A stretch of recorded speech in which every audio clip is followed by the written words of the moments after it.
Giving you an update on Wish, Clove, and DraftKings. Stay tuned, you really don't want to miss this one. Hey guys, in today's video we're going to be talking about 3 plays that can be really good if we play them right, okay? DraftKings, Wish, which we've been in, and Clove. Before we get to the video, I want to really appreciate all your likes and all your comments down below. Just been trying to, answer all your comments. Anytime you guys have a question, I really enjoy answering questions and giving my feedback as well. Even whether it's positive or negative, whatever it is, it's good to have that talk where we could talk back and forth, letting you know what we're doing, and then you guys letting us know as well what you guys are doing. I really appreciate those comments. Also, you could really help us out on this channel. If you find any of this information informative, please like and subscribe to the channel.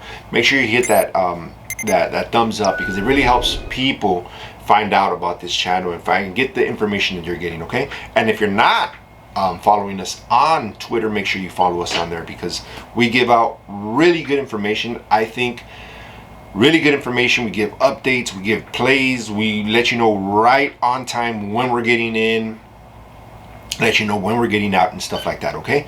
So follow us there. So here we go. We're going to talk about Clove first, okay?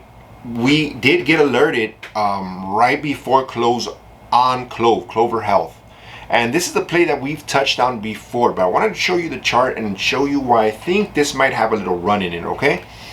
Now today is Monday, Monday the 12th, so sometimes I'm a little delayed on these videos because we have to edit them and put them up and thumbnails and stuff like that, so sometimes it takes a little time. That's why I say it's very important you guys follow us on Twitter, because on there we just give out the information as soon as possible. But if we look back not too long ago, earlier last month, at the beginning of last month, we had hit a high of about 28 bucks on Clove, okay? And ever since then we had a long run down to the point where it's pretty much oversold now. RSI is showing oversold and it's pointing up, and then the MACD is right about to cross. So these are 2 bullish indicators here that the graph is showing here. So I think we're gonna get a nice bounce. We did get alerted on Black Box. That's a system we use to get alerts and stuff.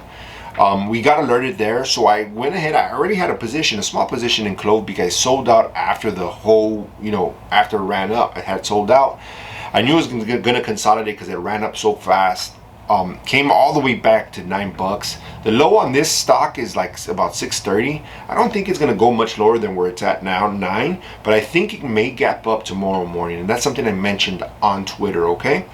That's the first stock that we're talking about. Second stock we're gonna talk about is Wish. Okay, this is a stock that we've been following, that it's kind of stuck right now in this little zone here, and we've been mentioning it. If you haven't seen our other videos on Wish, go ahead and check those out. But we're stuck right here between the 1090 level and the $12 level. Okay, today it kind of wanted to go up in the morning time, but after that it just went down, and it couldn't break that. It couldn't get past that $11 mark as well, okay? So it's been stuck between 11 and 12 bucks for, I want to say, about a week now. I am looking to add more. I did add more today on the little dip that there was. I added some more to my position. Right now I'm currently holding almost 9,000 shares, okay guys? Like I said on Twitter, I said we're going to get to 10,000, and if it drops even more, we're looking to double our position. I think Wish is going to do real well. It's just a matter of time, guys. You guys have to be real patient sometimes. My dip, none of this is financial advice, but I'm going to keep buying, okay? That's just my opinion, because I can see already that this stock has a big following. Not only that, I think it's undervalued, and I think it's going to continue to go upwards. Short term, it might dip. Long term, I think $20 is going to be easy, okay, guys?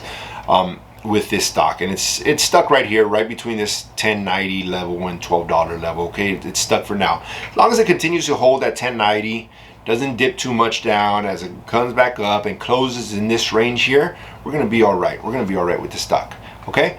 Next one, guys, DraftKings, DKNG. Now we have a huge position in DraftKings that we've been buying ever since it was about $20 something. bought it. We've been holding, selling, but we have a big position in DraftKings. And right now, what I want to mention, why I'm mentioning DraftKings in this video, is because DraftKings has earnings coming up. And remember, guys, a lot of times when earnings is coming up, earnings season is right around the corner, okay? A lot of times before a stock goes into earnings, it tends to run up to earnings. So the excitement, people wanting to know how much did they do in revenue, how's the outlook on this stock, you know, it brings a lot of excitement to the stock. It brings a lot of excitement to the play. So you get really, really good opportunities whenever you're like a month out or a couple weeks out and you have a good price. Right now, DraftKings, if we look at the 3-month chart, 3 months ago, DraftKings was almost $60, okay, guys? Currently trading at $48.97, which is a what, $11 discount. Awesome time to buy. The low for the last 3 months is only $41. So I think it's a real good time to buy, because I think in the next week or so, DraftKings is going to continue to go up, and I can see it very easily hitting back to that $60 mark. 52-week high on this stock is about $70. It wouldn't surprise me, guys, if DraftKings went all the way back up to $70. It's a huge company. It's doing a lot. It's a growing industry. It's one of the main sectors that we spoke about at the early points of this year. One of the main sectors that we spoke about, and we're big on this sector, okay? We're DraftKings, GNOG, Penn, all these gambling companies I think are going to do really well in the future, near future, because they're already doing well right now, and they're just expanding. Fubo TV is another one that we have a big position in. All these companies that are going to be really looking into sports gambling and stuff like that, I think they're going to do really, really well in the future, near future. So this is going to be a good opportunity for DraftKings if you're not invested, for you to go ahead and invest in it, or if you just want to make some quick cash on it. Look, the expected earnings call is going to be on August 13th. Okay, I believe they changed it to August 12th, but on Robinhood here it's saying August 13th. I'm not quite sure, but you can do a little bit of DD on that and figure that out. But with that, guys, if you found any of this information informative, please like and subscribe to the channel. Thank you so much for watching, and I'll see you on the next one.